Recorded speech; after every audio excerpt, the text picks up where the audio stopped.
joining, and I was I was gonna sit down and do this live and chat with you guys, but I was like, there are kids playing some ball game over there, and then there are these musicians having a little microphone or amplified jam for toddlers over there. And I was like, not a chance of getting a quiet corner. It is a loud day in the park. School is out, or at least it certainly feels like it. Anyway, hi. Hunter Biden verdict is in. He is guilty on 3 felony charges. Look, this is one of the many important differences between Biden and Trump. Joe is on record as saying, he will accept the results. Do you know what I mean? This is not a hoax or rigged or whatever. But Trump, this is for MAGA Republicans. This is where justice worked, but not when it applies to them. Now, my thoughts on Hunter himself. Listen, he was an addict in the throes of his addiction. I feels like his addiction was on trial, which is fucked. I got to read Molly Jong-Fast's piece on MSNBC's website about this, because Molly speaks from experience as well. But that said, I didn't commit a felony, but I did some stupid shit when I was an active alcoholic. In fact, 30 years ago this year, in 1994, the fall of 1994, I was arrested and thrown in jail for a drunken disorderly conduct charge in the suburbs of Boston, in Newton, Massachusetts, where Sumner Redstone lived. Yes. Looking back, I'm like, I'm surprised I didn't get in trouble more. But so this is what happens when you are, drinking and doing drugs. You fuck up. And Hunter Biden fucked up. And, I don't think he did anything that millions of gun owners probably don't do on an application, i.e. lie. He just got caught. And it feels like, politically, he needed to be, people were out to make an example of him. But this is interesting, all right? I'm thinking about this, how, in light of gun issues, let this be an example. Okay, you lie, you want a gun bad enough and you lied, this is what can happen. I don't know, maybe there's something to that, I don't know. But that said, God, there are kids everywhere. It's like a fucking nursery in the park today. That said, it felt like Hunter's addiction was what was on trial. Like he was on trial for being an addict. I got mixed feelings about it. Yeah, he fucked up and committed a crime and, paying the price here. But at the same time, it just felt like his addiction was what was on trial. But Joe's going to accept the consequences. We'll see what he gets sentenced with. That's the question now.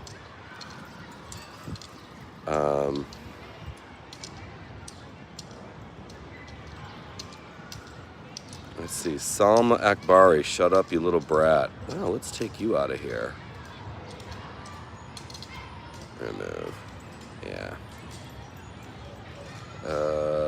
They were gunning for Hunter to get Joe. Listen, I've always thought of it as Hunter Biden is the addicted, guilt-ridden, addicted, alcoholic son of a political rival, and they needed to get him somehow. That's what this is, as far as I'm concerned.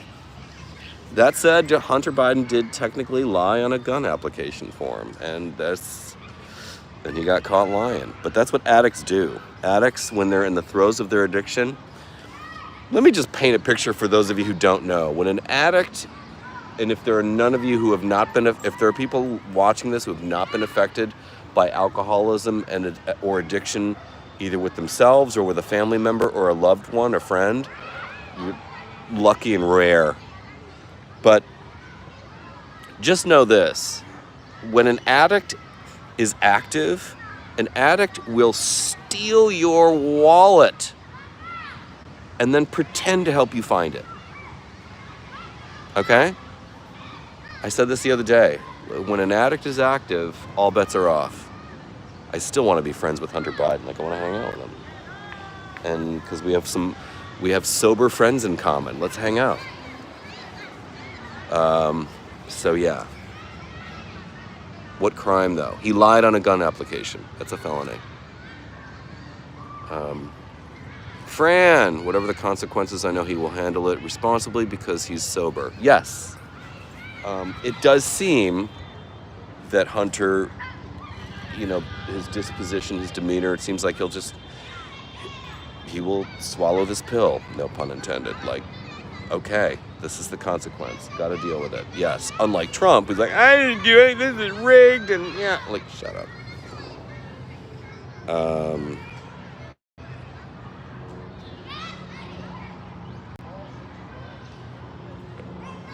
I do think he's hot. I do think Hunter Biden is, like, really kind of sexy.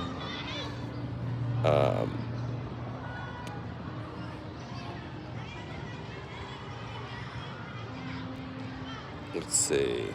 What crime, though? Yeah, just catching up on comments. So, yeah. For those of you who missed in the last 30 minutes or so, what time is it now? It's about 11:51. About a half hour ago, the jury came in with a verdict in the Hunter Biden trial, and he's guilty on guilty on 3 felony charges. Found guilty. He could serve a maximum years, as I understand it, of 25 years for all 3 counts. That's the maximum. I doubt he's going to get that, but I'm not a lawyer, so.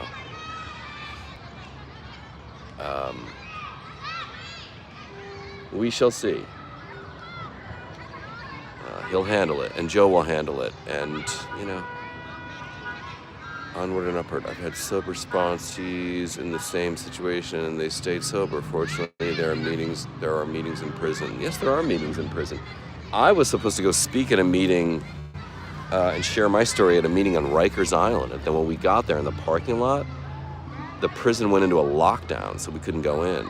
So I ended up not speaking. Good thing that the lockdown didn't happen when I was in the prison. But no, I was fully prepared to go speak at a meeting in Rikers. Mm-hmm. There absolutely should be. It's great that there are meetings. I know of people who have gotten sober in prison. Like, yeah, it happens.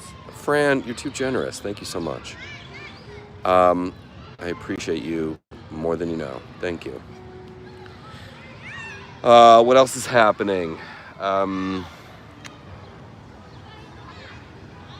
Last night was St. Elmo's Fire, sort of gearing up for the Bratz documentary, which comes out on Hulu in a couple of days.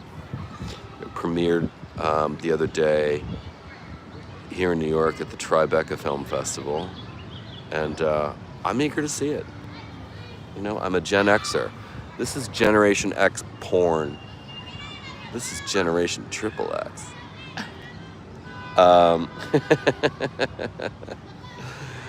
But no, I think it's interesting. Like, Demi Moore looks amazing. I mean, she's really working the circuit.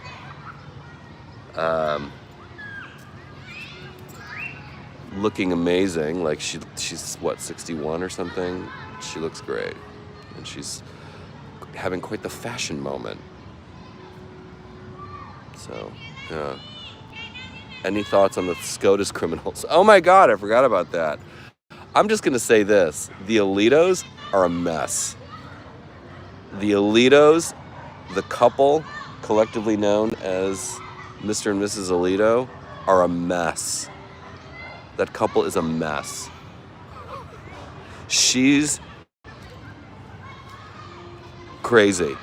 I mean, yeah, that's all I'm going to say about that. Is it surprising that she hates that she hates the gays? Like, she has to endure a pride flag for a whole month. What a bitch. And him too. Yeah, they're crazy. And he should not be on the Supreme Court. Yeah. He should step down. I mean, yeah. But will it happen? Well, we'll see. Do we know how long Hunter's been sober? A couple years, I think. And that could help with sentencing, as I understand it.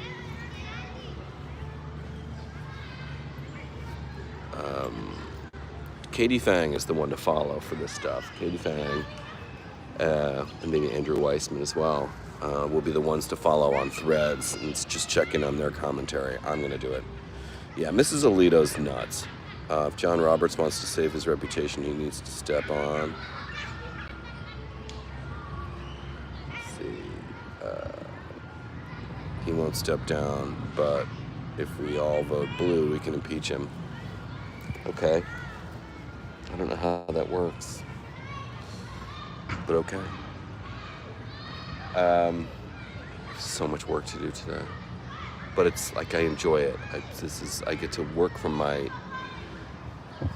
this little apartment with my dogs and have my coffee and my sparkling water. My joys are so simple. The fact that I get to enjoy, I love San Pellegrino, I love sparkling water. There are others, I like Perrier too.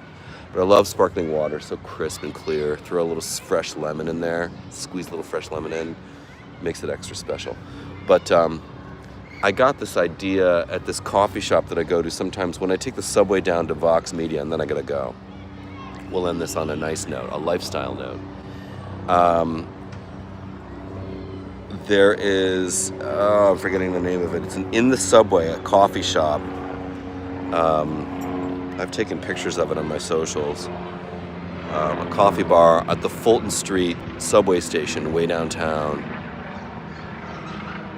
And they serve me, when I'm on my way back, I will get a double espresso or sometimes an Americano if I just need a little extra water just to dilute it.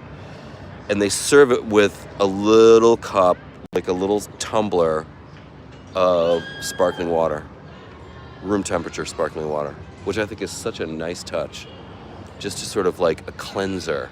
So you're sipping your coffee, whether it's an espresso or an Americano or whatever, and he gives me with it a nice, not a paper cup, but like in a glass, a tumbler of room temperature sparkling water with my coffee, like a little sidecar, which I think is such a nice touch. So I've started to do that in my apartment, where I will have, I will enjoy my afternoon coffee because I have my morning coffee, but then when I have another cup in the afternoon, just a little afternoon pick-me-up, I will enjoy it with some Pellegrino. Fabulous. Yeah. What character did I play in Law & Order? I played a restaurant owner, and I was trying to bribe a health inspector. I was trying to bribe a health inspector who was going to cite me in my restaurant because I had mold in it or something. The guy who played the health inspector was ended up being the victim of the murder. Like he was murdered. I was a suspect. I was mentioned as a possible suspect for a hot minute, but I didn't do it. Because he was going to shut me down, my restaurant. Anyway, the guy who played him was in House of Cards. He played the Washington Post sort of editor-in-chief. Why am I blanking on his name? His father was a great character actor also. Anyway, I liked him.